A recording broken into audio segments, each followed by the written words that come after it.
دوستو جنگل میں اتنے سارے جانور ہیں، ایک سے بڑھ کر ایک جانور ہے، لیکن جنگل کا راجا شیر ہی کیوں کہلاتا ہے؟ کبھی آپ نے سوچا ہے کہ آخر شیر میں ایسی کیا خاص بات ہے؟ شیر ہی راجا کیوں کہلاتا ہے؟ اگر سپیڈ کی بات کریں تو ٹائیگر شیر سے زیادہ دوڑتا ہے، شیر سے تیز دوڑتا ہے، اور اگر طاقت کی بات کریں تو ہاتھی شیر سے زیادہ طاقتور ہے۔ لومڑی شیر سے زیادہ چالاک اور ہوشیار ہوتی ہے، نہ ہی شیر کے دانت بہت لمبے ہوتے ہیں، نہ ہی اس کے پنجے زیادہ طاقتور ہوتے ہیں۔ دوستو شیر جنگل کا راجا کیوں کہلاتا ہے؟ ایک شیر بہادر ہوتا ہے، وہ کبھی بھی ہار نہیں مانے گا، کتنی بھی بڑی مشکل زندگی میں آ جائے وہ ڈرتا نہیں، راستہ نہیں بدلتا ہے، پیچھے نہیں ہٹتا۔ وہ اپنے آپ سے کہتا ہے یہ میرے سامنے کچھ بھی نہیں ہے، میں اسے چیر پھاڑ کر دوں گا، میں جنگل کا راجا ہوں۔ اگر اسے لگڑ بگڑ چاروں طرف گھیر لے وہ کبھی بھی سرنڈر نہیں کرے گا، وہ ان سے لڑتا رہے گا، مارے گا یا مر جائے گا۔ دوستو ہو سکتا ہے آپ کا زندگی میں لگڑ بگڑوں سے کبھی سامنا نہ ہوا ہوگا، لیکن مشکلات نے آپ کو ضرور گھیرا رکھا ہوگا۔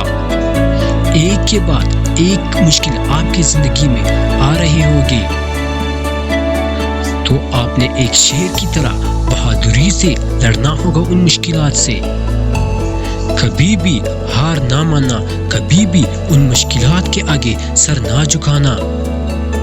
دوستو یہی شیر ہے اور یہی شیر ہوتا ہے، کیونکہ جو سر جھک جاتے ہیں وہ کاٹ دیے جاتے ہیں۔ دوستو ایک شیر آزاد ہوتا ہے، وہ آزاد زندگی اپنی مرضی سے گزارتا ہے،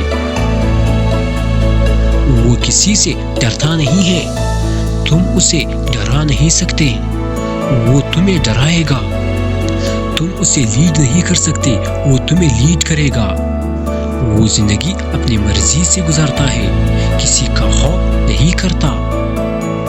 لیکن ہمیں زندگی میں بہت سے خوف ہوتے ہیں، اور سب سے بڑھ کر لوگوں کا خوف، لوگوں کی رائے کا ہوتا ہے، لوگ کیا کہیں گے، کیا اس کام کو لوگ صحیح کہیں گے یا نہیں۔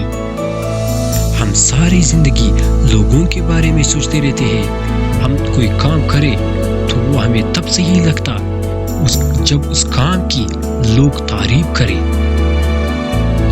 ہم ساری زندگی لوگوں کی رائے کا محتاج ہوتے ہیں، لوگوں کو ساتھ لے کر چلتے ہیں۔ اگر آپ نے زندگی شیر کی طرح گزارنی ہے تو خود کو آزاد کریں، لوگوں کی باتوں، لوگوں کی مشوروں، لوگوں کی تنقید کے ڈر سے خود کو آزاد کریں، خود پر اعتماد کریں اور اپنا راستہ خود بنائیے۔ جب زندگی میں مشکلیں آئے تو ہم آسانی کیوں مانگے، ہم ان مشکلوں سے لڑنے کا حوصلہ کیوں نہیں مانگتے؟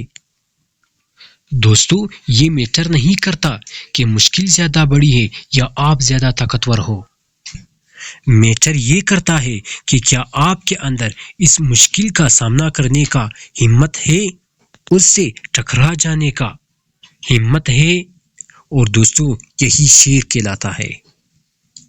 ایسے لوگ عزت ڈھونڈتے نہیں، عزت کروانا چاہتے ہیں، چاہے کوئی ان پر یقین کرے یا نہ کرے، وہ اپنے دل کی آواز کو سنتے ہیں، ان کا خود پر یقین ہوتا ہے، وہ زندگی اپنی مرضی سے گزارتے ہیں، ان کے اندر ہر مشکل سے ٹکرانے کا حوصلہ ہوتا ہے، اور وہ کبھی ہار نہیں مانتے۔